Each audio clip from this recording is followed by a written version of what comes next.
ಬಳ್ಳಾರಿ ಜಿಲ್ಲೆ ಸಂಡೂರು ತಾಲೂಕು ಕಮತೂರು ಗ್ರಾಮದಲ್ಲಿ ಅದ್ದೂರಿ ಅಂಬೇಡ್ಕರ್ ಜಯಂತಿ ಆಚರಣೆ. ಡಿಜೆ ನಾದಕ್ಕೆ ಕುಣಿದು ಕುಪ್ಪಳಿಸಿದ ಕಮತೂರು ಗ್ರಾಮದ ನವಯುವಕರು.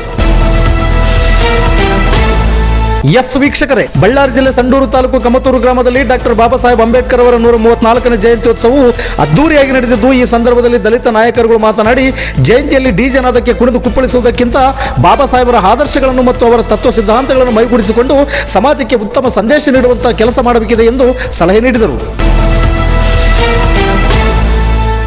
ಈ ಸಂದರ್ಭದಲ್ಲಿ ಕಮತೂರು ಗ್ರಾಮದ ದಲಿತ ಯುವಕರು ಮಾತನಾಡಿ, ಮುಂದಿನ ದಿನಮಾನಗಳಲ್ಲಿ ಈ ರೀತಿಯ ಅನರ್ಥ ಕಾರ್ಯಕ್ರಮಗಳನ್ನು ಮಾಡದೆ ಅರ್ಥಪೂರ್ಣ ಕಾರ್ಯಕ್ರಮಗಳನ್ನು ಮಾಡುತ್ತೇವೆ ಎಂದು ವೇದಿಕೆ ಮೇಲಿರುವ ಗಣ್ಯರಿಗೆ ಭರವಸೆ ನೀಡಿದರು. ಕಾರ್ಯಕ್ರಮದ ಅಧ್ಯಕ್ಷತೆ ವಹಿಸಿಕೊಂಡಿದ್ದ ಡಿಎಸ್ಎಸ್ ತಾಲೂಕು ಸಂಚಾಲಕರಾದ ಎಂ ರಾಮಕೃಷ್ಣ ಹೆಗಡೆ ಅವರು ಮಾತನಾಡಿ, ದಲಿತರು ಉತ್ತಮ ಶಿಕ್ಷಣದ ಜೊತೆಗೆ ಬಾಬಾ ಸಾಹೇಬ್ ಅಂಬೇಡ್ಕರ್ ಅವರ ತತ್ವ ಸಿದ್ಧಾಂತಗಳನ್ನು ಮೈಗೂಡಿಸಿಕೊಂಡು ಮೌಲ್ಯಾಧಾರಿತ ಬದುಕು ಕಟ್ಟಿಕೊಳ್ಳಬೇಕಿದೆ ಎಂದರು. ಅವರು ಮುಂದುವರೆದು ಮಾತನಾಡಿ, ಕಮತೂರು ಗ್ರಾಮದ ಸುತ್ತ ಗಣಿಗಳಿದ್ದು ಈ ಗ್ರಾಮದ ಯುವಕರು ಆರ್ಥಿಕವಾಗಿ ಬೆಳೆಯಲು ಅವಕಾಶಗಳಿದ್ದು ಕೂಡ ಇದನ್ನು ಸದುಪಯೋಗ ಪಡಿಸಿಕೊಳ್ಳದೇ ಇರುವುದು ನಿಜಕ್ಕೂ ವಿಪರ್ಯಾಸವೆಂದು ಬೇಸರ ವ್ಯಕ್ತಪಡಿಸಿದರು. ಈ ಸಂದರ್ಭದಲ್ಲಿ ಡಾಕ್ಟರ್ ಬಿ ಆರ್ ಅಂಬೇಡ್ಕರ್ ಸಂಘದ ತಾಲೂಕು ಅಧ್ಯಕ್ಷರಾದ ಎಂ ಶಿವಲಿಂಗಪ್ಪರವರು ಮಾತನಾಡಿ, ಪ್ರತಿಯೊಬ್ಬ ಯುವಕರು ಬಾಬಾ ಸಾಹೇಬ್ ಅಂಬೇಡ್ಕರ್ ಅವರ ತತ್ವ ಸಿದ್ಧಾಂತಗಳನ್ನು ಮೈಗೂಡಿಸಿಕೊಂಡು ಸರ್ಕಾರಿ ಸೌಲಭ್ಯ ಪಡೆದುಕೊಳ್ಳಲು ಯಶಸ್ವಿಯಾಗಬೇಕು. ಅಂದಾಗ ಮಾತ್ರ ಬಾಬಾ ಸಾಹೇಬ್ ಅಂಬೇಡ್ಕರ್ ಅವರ ಕನಸು ನನಸಾಗಲು ಸಾಧ್ಯ ಎಂದು ಅಭಿಪ್ರಾಯ ವ್ಯಕ್ತಪಡಿಸಿದರು.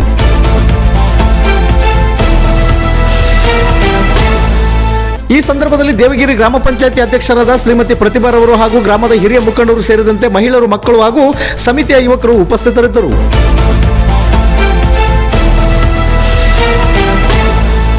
ವರದಿಗಾರರು ಕೆಕೆ ಮೆಹಬೂಬ್ ಬಾಷಾ. ಇದು ಗರುಡ ನ್ಯೂಸ್. ನಾನು ಮಲ್ಲೇಶ್ ಕಮತೂರು.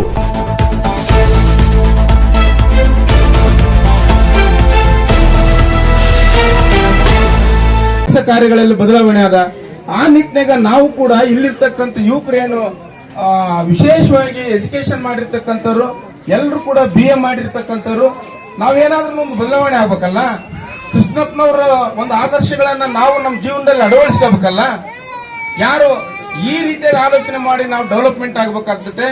ಯಾಕಪ್ಪ ಅಂತಂದ್ರೆ ನಾವು ನೋಡಿದಂಗೆನೆ ಇಲ್ಲಿ ಏನು ಇಡೀ ಸಂಡೂರು ತಾಲೂಕಿನಲ್ಲಿ ಬಳ್ಳಾರಿ ಜಿಲ್ಲೆಯಲ್ಲಿ ಇರ್ತಕ್ಕಂಥ ಸೋರ್ಸು ಕಮತೂರು ಗ್ರಾಮದಲ್ಲಿದೆ. ಯಾವ ಒಂದು ಊರಲ್ಲಿ ಕೂಡ ಇಲ್ಲ. ನಮ್ಮ ಜಯಸಿಂಗಪುರದಲ್ಲಿಲ್ಲ, ಬಾವಳ್ಳಿಯಲ್ಲಿಲ್ಲ, ಮತ್ತೆ ಸುತ್ತಮುತ್ತ ಧರ್ಮಾಪುರದಲ್ಲಿ ಬರ್ತಕ್ಕಂಥ ಎಲ್ಲ ಊರುಗಳಲ್ಲಿ ಇರ್ತಕ್ಕಂಥ ಅತಿ ದೊಡ್ಡ mines NMDC, C block, B block, KTO, KVH, ಸ್ಮೈರು ಎಲ್ಲದಲ್ಲಿದ್ರು ಕೂಡ ನಮಗೆ ಪ್ರಾಧಾನ್ಯತೆ ಇಲ್ಲ. ಇದ್ರ ಬಗ್ಗೆ ಚರ್ಚೆ ಆಗ್ಬೇಕು. ಇದ್ರ ಬಗ್ಗೆ ಒಂದು ಸಾಮಾಜಿಕ ಕಳಕಳಿ ಇಟ್ಕೊಂಡು ತಾವು ಅಭಿವೃದ್ಧಿ ಆಗ್ಬೇಕಾಗ್ತದೆ. ಏನಾದ್ರೂ ಒಂದು ಬದಲಾವಣೆ ಆಗ್ಬೇಕಾಗ್ತದೆ. ಆ ನಿಟ್ಟಿನಾಗ ಡೆವಲಪ್ಮೆಂಟ್ ಆಗ್ರಿ. ಎಲ್ಲರೂ ಎಲ್ಲ ಒಂದು ವೇನಾಗ ಹೋಗಕ್ ಆಗಲ್ಲ. ಮೊಬೈಲ್ ಹುಚ್ಚಿರೋದ್ರಿಂದ ಈ ವ್ಯವಸ್ಥೆ ಬದಲಾಗ ಸಾಧ್ಯನೇ ಇಲ್ಲ ಅಂತ ನಮ್ಮ. ಯಾಕಂದ್ರೆ ಈ ಮೊಬೈಲ್ ನಲ್ಲಿ ಇರ್ತಕ್ಕಂಥ ತಲೆ ಬಚ್ಚಿ ನೋಡೋದಕ್ಕೂ ಬುಕ್ಕ ಓದಿದ್ರೆ ತಲೆ ಎತ್ತಿ ಮಾತಾಡೋದಕ್ಕೂ ವ್ಯತ್ಯಾಸ ಇದೆ. ಅದಕ್ಕೋಸ್ಕರ ನೀವು ಬುಕ್ಕನ ಹೆಚ್ಚು ಓದ್ಬೇಕು. ಶಿಕ್ಷಣ ಬುಕ್ ಅಂದ್ರೇನು, ಶಿಕ್ಷಣನ ಹೆಚ್ಚು ಹೊತ್ತು ಓದ್ಬೇಕು. ಶಿಕ್ಷಣದ ಯಾರು ಕೂಡ ಇವತ್ತು ನಮ್ಮಲ್ಲಿ ಏನಾಗಬೇಕಾಗಿದೆ ಅಂದ್ರೆ, ನಾವು PDO ಆಗ್ಬೇಕು ಕನ್ಸಿಟ್ಕೋಬಾರ್ದು. ಯಾವ್ದೋ ಒಂದು P1 ಆದ್ರೂ ಸಹ ಗೌರ್ಮೆಂಟ್ ಕನ್ಸಿಟ್ಕೋಬಾರ್ದು. ಆದ್ರೆ ತಹಸೀಲ್ದಾರ್ ಇಲ್ಲ, DC ಇಲ್ಲ, ದೊಡ್ಡ ಹುದ್ದೆ ಮಿಲಿಟರಿ, ಆರ್ಮಿಲಿ ಕಮಾಂಡರ್ಸ್ ಇಲ್ಲ, ಈ ಒಂದು ವ್ಯವಸ್ಥೆನೆ ಬದಲಾಯಿಸ್ತಕ್ಕಂಥ ಚೇರ್ ಅಂದ್ರೆ ಮುಖ್ಯಮಂತ್ರಿ ಕಾರ್ಯದರ್ಶಿಗಳು ಇಲ್ಲ ಪ್ರಧಾನಮಂತ್ರಿ ಕಾರ್ಯದರ್ಶಿಗಳಾಗ ಆ ಮಟ್ಟದಲ್ಲಿ ನೀವು IAS IPS ಓದಿದ್ರೆ ಏನಾದ್ರು ಬದಲಾಯಿಸ್ತೀವಿ, ನೀವು ಬದಲಾಗ್ತೀರಿ, ವ್ಯವಸ್ಥೆನೂ ಬದಲಾಯಿಸ ಚಾನ್ಸ್ ಇರುತ್ತೆ, ಅಧಿಕಾರ ಇರ್ತದೆ. ನೀವೇನ್ ಮಾಡ್ತೀರಿ? SSLC, PVC ಇಲ್ಲ ಅಂದ್ರೆ ಲಾಸ್ಟ್ ಅಂದ್ರೆ ಡಿಗ್ರಿ. ಅದೇನ್ ಮಾಡ್ತೈತೆ? ಇಲ್ಲಿ ಡಿಗ್ರಿಗೆ ಉಪಯೋಗ ಇಲ್ಲ. ITಗೆ ಅದೇ 10,000 ರಿಂದ 15,000 ಸಂಬಳ ಕೊಡ್ತಾರೆ. ಎಲ್ಲರೂ ಅವ್ರು ಏನಂಗ್ ಕೆಲಸ ಕೇಳ್ಬೇಕು. ಡಿಗ್ರಿ ಮಾಡಿದ್ರೆ ಯಾವ ತರ ಸೂಪರ್ವೈಸರ್ ಕೆಲಸ ಮಾಡ್ಬೇಕು. ಅದಕ್ಕೆ ನಾವೇನ್ ಛಲ ಇಟ್ಕೋಬೇಕಾಗಿ ಈ ಒಂದು ಕಮತೂರಿಗೆ ಊರಿನ ಗ್ರಾಮದ ಎಜುಕೇಟೆಡ್ ಇದೀರಲ್ಲ, ಅವ್ರಿಗೆ ನಂದು ಒಂದು ಮಾರ್ಗದರ್ಶನ, ಒಂದು ಸೊಲ್ಯೂಷನ್ ಅನ್ಕೊಳ್ರಿ. ಯಾರಾಗ್ಲಿ ಒಬ್ರು KS IAS IPS ಆಗ್ತಕ್ಕಂಥ ಪ್ರಯತ್ನ ಮಾಡಿದ್ರೆ ಈ ಊರು ಬದಲಾಗುತ್ತೆ, ನೀವು ಬದಲಾಗುತ್ತೀರಿ, ನಿಮ್ಮ ವ್ಯವಸ್ಥೆಗಳು ಬದಲಾಗ್ತವೆ. ಇಲ್ದಿದ್ರೆ ನೀವು ಟೀ ಕೊಡಲ್ಲಿ ಇಲ್ಲ P1 ಯಾವ್ದೋ ಒಂದು ಅಕೌಂಟ್ ಸೆಕ್ಷನ್ ಅದು ಇಲ್ಲ ಯಾರನ್ನ ಗುಮ್ಮಸ್ತನೋ ಆಗ್ತೀರಿ. ಅದು ವ್ಯವಸ್ಥೆ ಬದಲಾಯಿಸಂತ ಒಂದು ಸ್ಥಾನಮಾನಗಳು ಎಲ್ಲವು. ನಮ್ ಪ್ರಕಾರ ಏನಪ್ಪ, ಅಂಬೇಡ್ಕರ್ ಕನಸು ಪ್ರಕಾರ ಏನಂದ್ರ, ಇಲ್ಲ ರಾಜಕಾರಣಿ ಆದ್ರೆ ಒಂದು ಶಾಸನ ಬದಲಾಯಿಸಬೇಕು, ಇಲ್ಲ ಅಂದ್ರೆ ಇಲ್ಲ ಆಡಳಿತದಲ್ಲಿ ಮುಖ್ಯಸ್ಥನಾಗಿ ನೀವು ಓದಿದ್ರೆ ನೀವು ಮುಖ್ಯಸ್ಥನ ಬಾಬಾ ಸಾಹೇಬ್ ಅಂಬೇಡ್ಕರ್ ಕಂಡಂತ ಕನಸು ನಿಜ ಆಗುತ್ತೆ. ಇಲ್ದಿದ್ರೆ ಆಗಕ್ ಸಾಧ್ಯನಿಲ್ಲ ಅಂತ ಹೇಳ್ತು ನಾವು. ಯಾಕ ಮತ್ತೆ ಇನ್ನೊಂದು ನೋಡ್ರಿ, ಮಹಿಳೆಯರು ಹೆಚ್ಚು ದೇವ್ರ ಗುಡಿಗೆ ಹೋಗೋದ್ ಬಿಡ್ಬೇಕು. ದೇವ್ರ ಗುಡಿಗೆ ಹೋಗೋದ್ ಬಿಟ್ಟು ಅಂಬೇಡ್ಕರ್ ಕೊಟ್ಟಿರ್ತಕ್ಕಂಥ ಪ್ರತಿಯೊಂದನ್ನು ನೀವು ಕಲಿಬೇಕು. ಯಾಕಂದ್ರೆ ನಿಮ್ಗೋಸ್ಕರ ಅವ್ರು ಒಂದ್ಸಲ 1956 ಅನ್ಕೊಳ್ತೀನಿ ನಾನು, 52-56ರಲ್ಲಿ ರಾಜೀನಾಮೆ ಕೊಡ್ತಾರ ಹಿಂದೂ ಕೋಡ್ ಬಿಲ್ ಅಂತಕ್ಕಂಥದ್ದು. ಯಾಕ ಹಿಂದೂ ಕೋಡ್ ಬಿಲ್ ಅಲ್ಲಿ ಏನಿತ್ತಂದ್ರೆ ಮಹಿಳೆಯರಿಗೆ ಓದು ಹಕ್ಕು ಕೊಡ್ಬೇಕು, ಮಹಿಳೆಯರಿಗೆ ತಂದೆ ತಾಯಿಯ ಆಸ್ತಿಯಲ್ಲಿ ಹಕ್ಕಿರ್ಬೇಕು, ಮತ್ತು ಯಾವುದೇ ರೀತಿಯ ಎಮ್ಮಗ ಅನ್ಯಾಯ ಆಗ್ಬಾರ್ದು ಅಂತಕ್ಕಂಥ ಕಾನೂನುಗಳನ್ನ ಅತಿ ಹೆಚ್ಚು ಅಂಬೇಡ್ಕರ್ ತಂದಿಟ್ಟು ಆ ಸಂದರ್ಭದಲ್ಲಿ ಅಂಬೇಡ್ಕರ್ ಅವರ ಹಿಂದೂ ಕೋಡ್ ಬಿಲ್ ಆಗ್ಲಿಲ್ಲ. ಅದಕ್ಕಾಗ್ಲಿದ್ದ ನೀವು ನನ್ನ ಒಂದು ಸಮಸ್ಯೆ ನನ್ನ ಸಮಸ್ಯೆ ಅಲ್ಲ, ಇಡೀ ಭಾರತ ದೇಶದ ವ್ಯವಸ್ಥೆಯಲ್ಲಿ ಇರ್ತಕ್ಕಂಥ ಸಮಸ್ಯೆಗೆ ನೀವು ಸ್ಪಂದಿಸದಿದ್ರೆ ನಾನು ಆ ಸ್ಥಾನದಾಗ ಇರಕ ಆಗೋದಿಲ್ಲ ಅಂತ ಹೇಳಿ ಒಂದೇ ಲೈನ್ದಾಗ ನಾನು ರಾಜೀನಾಮೆ ಕೊಡ್ತಾ ಇದ್ದೀನಿ. ನಾನು ಹಿಂದೂ ಕೋಡ್ ಬಿಲ್ ಪಾಸ್ ಆಗ್ಲಿದ್ದಕ್ಕೆ ನಾನು ರಾಜೀನಾಮೆ ಕೊಡ್ತೇನೆ ಅಂತ ಹೇಳಿದ್ರು. ಇವತ್ತಿನ ರಾಜಕಾರಣ ಹೆಂಗಿದಾರ, ರೇಪ್ ಆಗಿದ್ರು, ಲೂಟಿ ಹೊಡೆದಿದ್ರು, ಏನು ಮಾಡಿದ್ರು ಕೂಡ ನನಗೆ ಆ ಸ್ಥಾನ ಕಟ್ಟಿ ಬಿಡ್ತಾರ.